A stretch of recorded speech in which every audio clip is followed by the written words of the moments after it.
이에 대비해 삼척시가 역세권 개발을 추진 중입니다. 하지만 주민들이 현실적으로 이주하기 힘들다며 반발하고 있습니다. 최근 폭설이 내린 강릉 지역 인도가 빙판길로 변했습니다.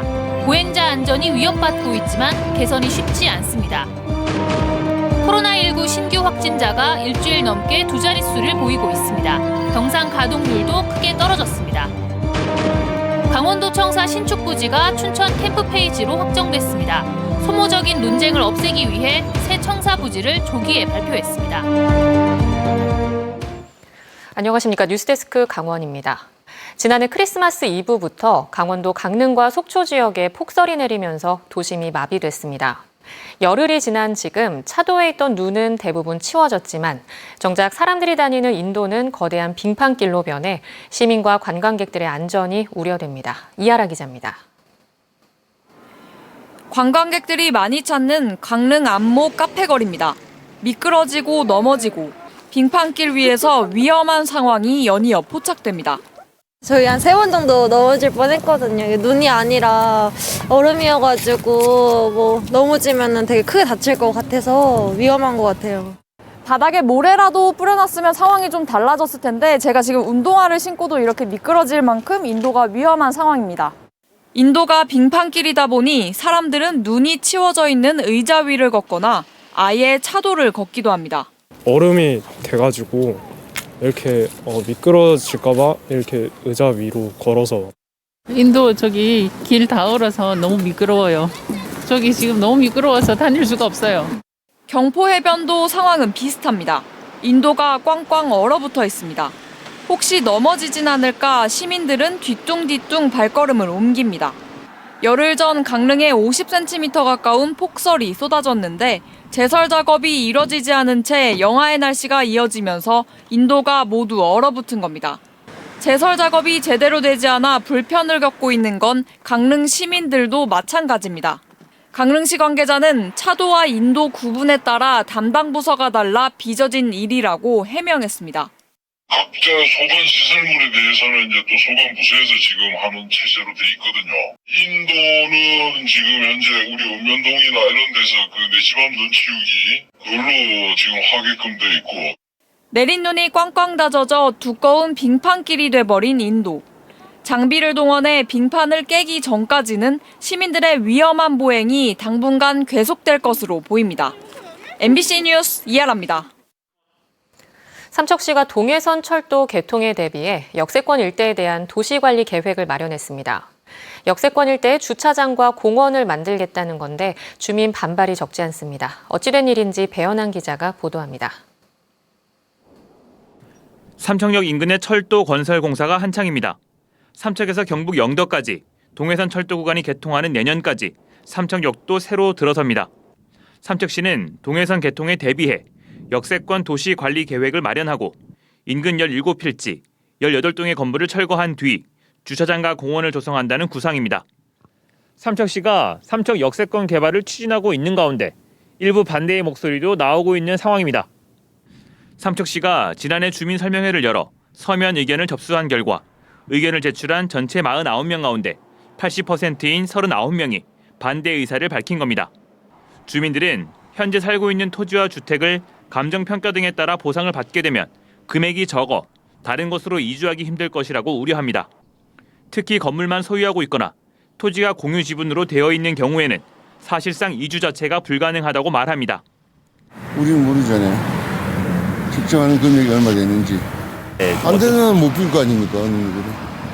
한 서너 집은 또 남의 땅에 건물만 있으니까 그 집들은 또 보상받아가지고 어디도 가지도 못한다고 또 그런 말. 삼척시는 도시계획위원회 심의 등의 절차를 거쳐 최종 결정할 예정인데 주민들과 최대한 협의하겠다는 입장입니다. 주거 용지를 기반 시설에 이제 주차장 용지가 계획하는 부분에 대해 가지고 지금 현지 주민들하고 약간 좀 마찰이 좀 있습니다만 그거는 현명하게 시간을 가지고 같이 협의를 해 나가면서 해결하도록. 삼척시는 원만하게 협의를 진행해 내년부터는 본격적인 사업에 나설 계획이지만 현재로서는 입장 차이가 커 난항이 예상됩니다.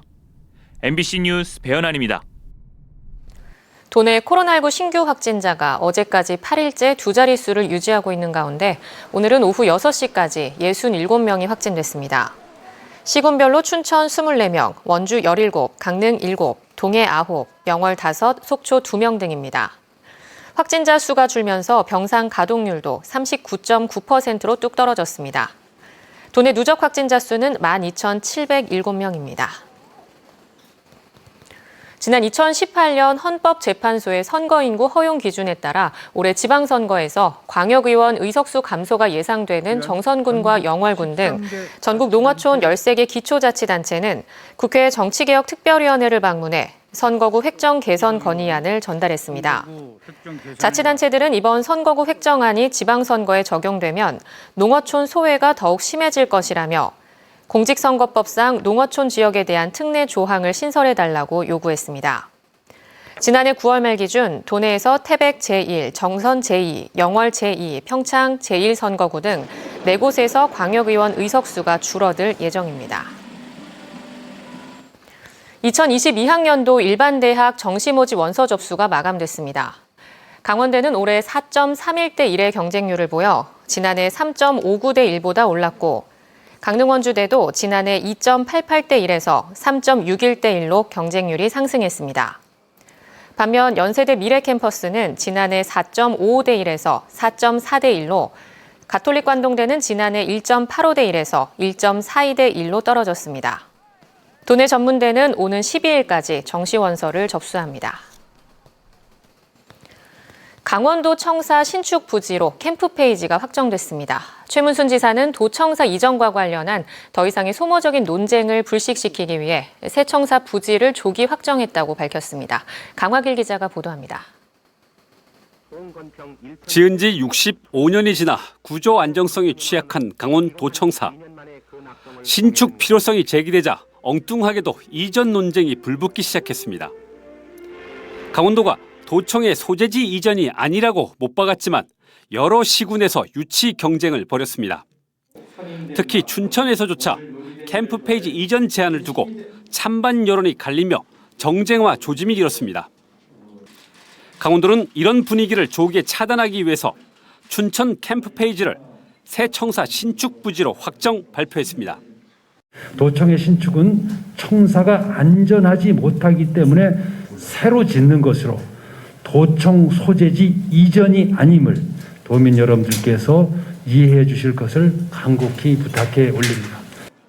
지난 12월 15일부터 24일까지 춘천 시민 2,261명을 대상으로 실시한 여론조사 결과 캠프 페이지로의 이전이 65%로 가장 높았습니다.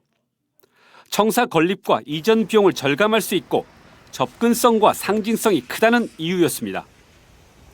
강원도가 이곳 옛 춘천 캠프 페이지에 새 청사를 짓겠다며 첫삽을 뜨는 해는 3년 뒤인 2025년 1월이며 완공은 2027년 6월입니다.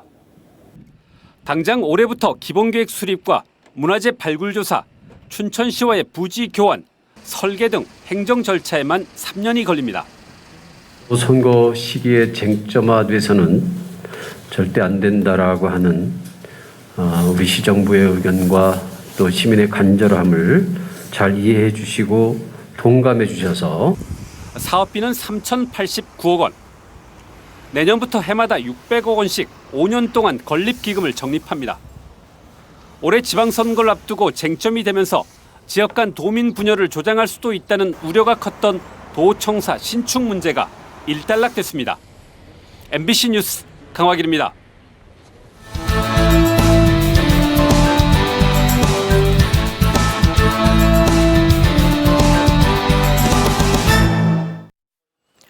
도내 미분양 주택 수가 감소세를 보이고 있습니다. 국토교통부에 따르면 지난해 11월 기준 강원도 미분양 주택은 1,076채로 지난해 10월보다 8.2%, 2020년 말보다는 65.4% 줄었습니다. 같은 기간 준공후 미분양 주택도 639채로 지난해 10월보다 2.9% 줄었고 2020년 말보다는 41.4% 줄었습니다. 태백시 한 연립주택에서 유증기가 폭발해 80대 여성이 부상을 입었습니다. 오늘 오후 4시 40분쯤 태백시 황지동의 한 연립주택 1층에서 유증기가 폭발하는 사고로 80대 여성 집주인이 얼굴 등에 화상을 입고 병원으로 옮겨져 치료를 받고 있습니다. 강원뉴스 마칩니다. 시청해주신 여러분 고맙습니다.